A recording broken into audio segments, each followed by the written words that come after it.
Welcome back to my little channel. I'm going to make a response video to elites brag about their merits but fail to recognize their privilege. This is an image video that has been uploaded not too long ago. My girlfriend came across it, my partner, and we both were like, here we go again. Before I'm going to tell you why we both had a feeling like here we go again, I'll just move it along, and I'm curious to hear what you think. Elites are talented and hard workers. Okay, that's the opening statement by TeleSur. TeleSur is, I don't know how to say this, a corporation, more or less, a media corporation, which has its roots in Venezuela. Now, not just Venezuela, but also Cuba, Nicaragua, etc., etc., etc. It's primarily sponsored by Venezuela, by the way. So, okay, know this. A company supported by a country that currently is being destroyed by socialism is going to tell us about what the elites are and why they're wrong, or rather what capitalism is and why they're wrong. This is merely a statement. Elites are talented and hard workers according to Cypher. Okay, that could be true. I'm going to say that the non-elite can be a hard worker and a talented worker too. But that's beside the point now, is it? And yes, effort is the key to success. You do not get success without effort. Unless, of course, you're very lucky. Now, there are a few people who are very lucky, but they tend not to hold on to success, because that's the thing with success, it takes effort. And here is the first marker of TeleSur's socialistic background, or at least they want you to think it takes effort. No, it doesn't make you think it takes effort, it actually takes effort. Rich people who do not take an effort in maintaining their wealth lose it. But obviously I'm wrong, so tell us what the truth is, TeleSur. Go on. Ah yes, of course, that standard move from socialism. It's not because of what you do, it's because of where you're born. Now obviously they had to show a white woman in this case, because I have no reason why. It could have been a white man. It had to be white. That much I know. But doesn't it in itself show that this is wrong? Because there are a lot of people who have reached the highest echelons without coming from the highest echelons. I mean, Oprah Winfrey, for one matter, a black woman. She wasn't born wealthy, not as far as I remember. Barack Obama, President of the United States, wasn't born into a political family as far as I know. Now these are only two fast, non-white examples. Trust me, there are white examples too. So it doesn't come from the cradle. But this is what socialism wants you to think. Socialism wants you to think that there is no upward mobility in a capitalistic system. And the worst part is, we don't even really live in a capitalistic system anymore. But you know where there is no upward mobility? Indeed, in socialism. And this is the first thing that they actually show in the video that is actually true. Hard work is not necessarily going to make someone successful. It seems unfair, but yeah, that's true. But at the same time, most people don't have a career, they have a job. And they work hard on their job, don't get me wrong. But it's not a career. It's not going to propel them further than where they are. And don't get me wrong, I am very well one of those people. I mean, I have a job. I do not have a career. I love my job and I want to do it as good as I can. But there's not a huge chance of me becoming the face of treatment for autism in the Netherlands, for example, even though I've been doing that job for the longest time. Because it's my job and I love my job. But it's not my career. I'm not an innovator in this. Or at least not more than my colleagues are. And it is not a guarantee of growth. But this is true for nearly everyone. Now, there are a few exceptions probably to be made, and those exceptions are rooted within corruption. So yeah, do you have corruption in capitalism? Yeah, sure. You have it in socialism way more, but that's not the thing. What is the thing then? The thing is that corruption is something we deem evil. And unfortunately, our politicians may be corrupt as well, but yeah, it's not a positive thing. And socialism isn't helping towards that. Communism isn't helping towards that. We need to stand up ourselves against these corrupt individuals. Okay, so what are OECD countries? Well, basically the OECD is the European Economic Community with a few other countries. And it became the OECD in the Convention on the Organization for Economic Cooperation and Development, OECD. Most countries were European, with the exception of Canada, United States and Turkey at the start. Later, Japan, Australia, Finland and New Zealand were added. This is the OECD. Basically what we're talking about is most Western countries. And here we get another great whopper of a lie. An average of 5 generations are needed to rise in social class. Okay, first off, what is a social class? And how do we know it takes 5 generations? Because if we look in most of Europe and actually in most of the Western world, education is open for everyone. Not free, but open. If you have the intellect to do a certain education, you are able to do a certain education. And your education is partly influenced by what you want to do, and it will heavily influence what you will do. And what you do will heavily influence your social class. This is weird, but unfortunately this is true. Now the funny thing is that working class for a very long time seems to have a negative connotation, especially among socialists. They seem to think that the working class are idiots. And I cannot disagree more with them.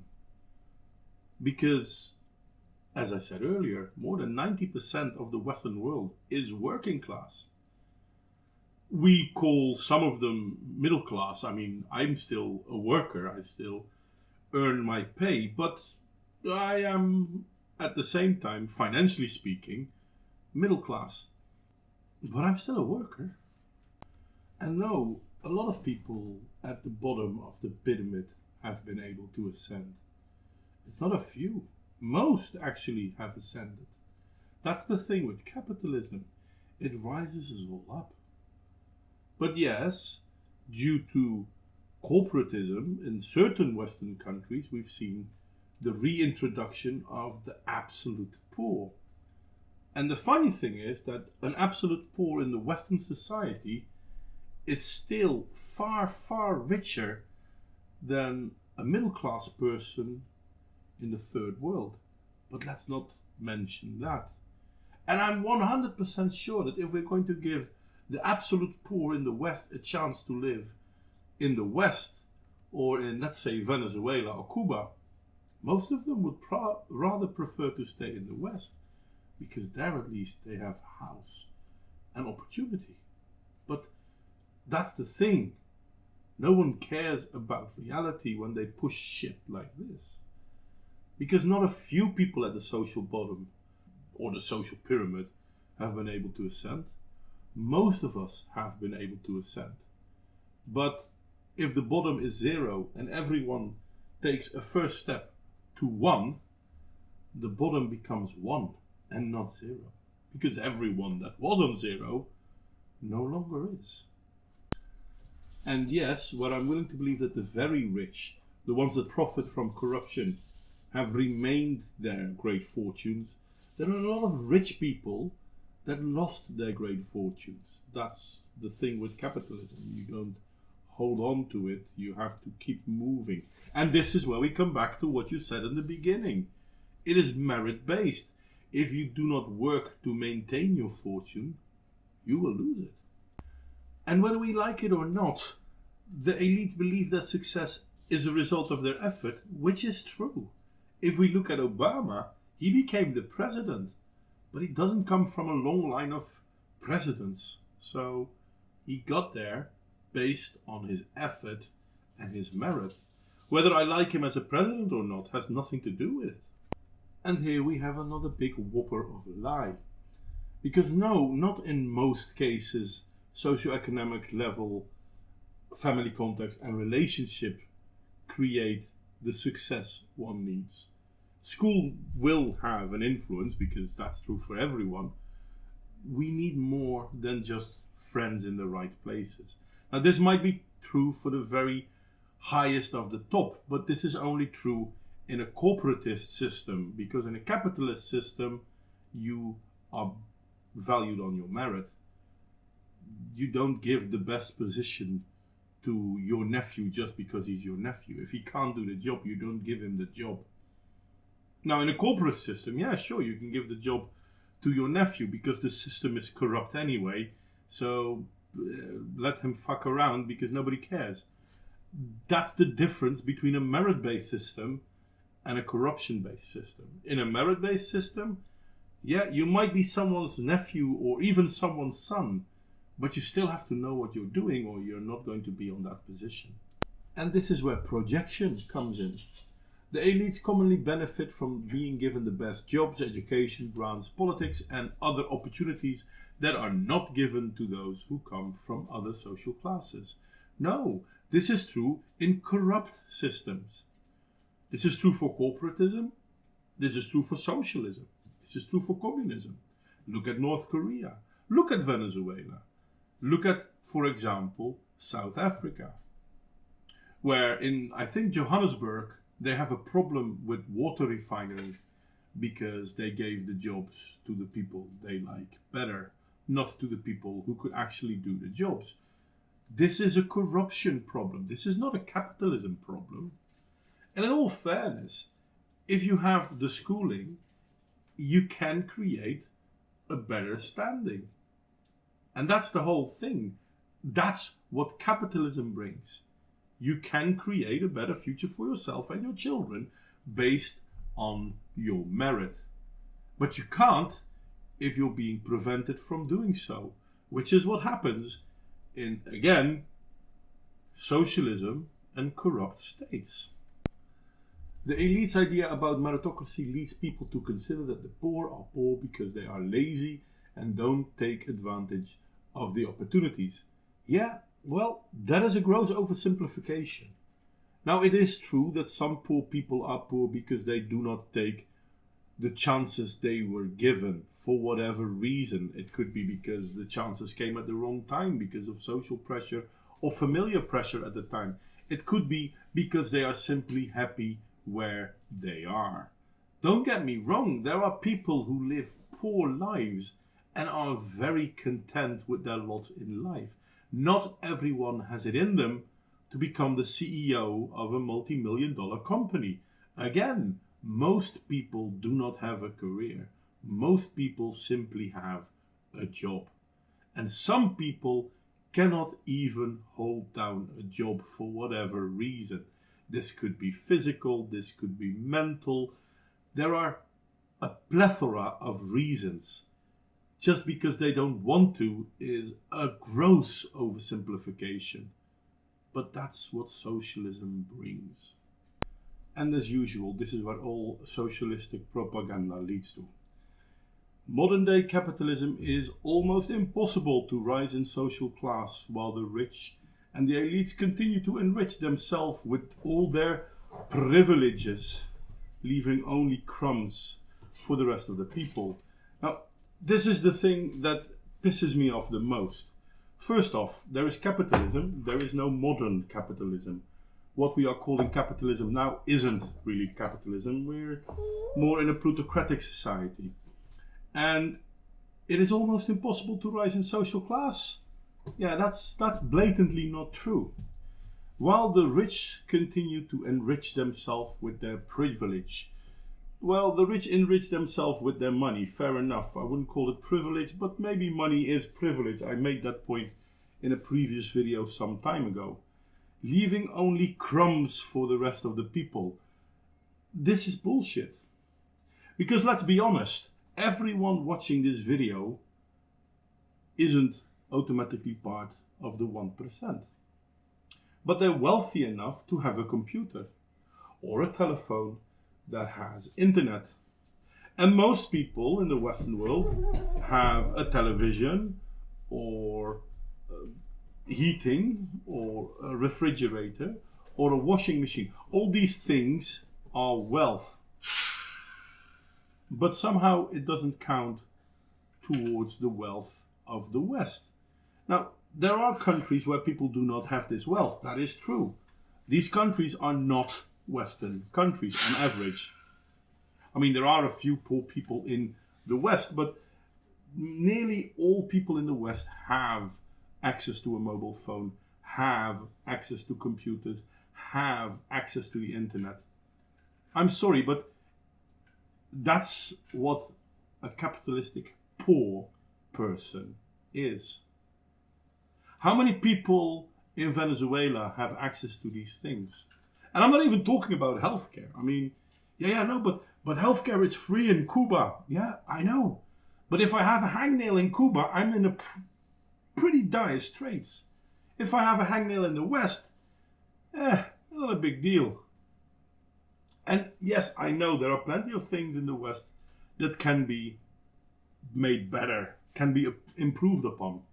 And yes, capitalism isn't the system that we have in the West. I wish it were, because that would make things a lot simpler. But it's always funny that socialists point out how bad capitalism is, when if we look for poverty, we do not really find it in true capitalist Western countries. Now, yeah, you could say how true capitalistic Western countries are, and I'm going to agree with you on that. Western countries aren't truly capitalistic.